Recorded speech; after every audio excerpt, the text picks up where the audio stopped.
મારી બોલેલી છે ને બીજ મારી કરીને બાજુ એક દાડો બાકી નહીં રહેતી બાપા નીતિનભાઈ અમે જુનાગઢના દરબારમાં તમે ભેળા હતા ને બોલી હતી રાજુભાઈ તો ઉપર તાર હોય ને કદાચ પંખી અડી જાય તો કદાચ એમ થાય કે ભાઈ આ વાહર અડ્યો હશે ને ભડાકો થઈને આ ભોય આવ્યું હશે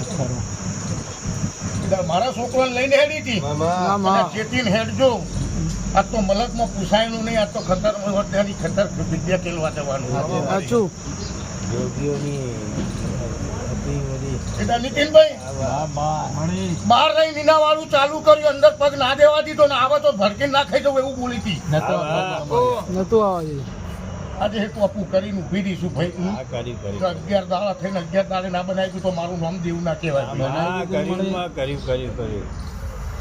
મેં તારા મારા ભગવાન ભેળા આ ગાય માટે મારો ભગવાન આ એના જોડેથી એક વધાવ ભીખ માગીને લાવું છું.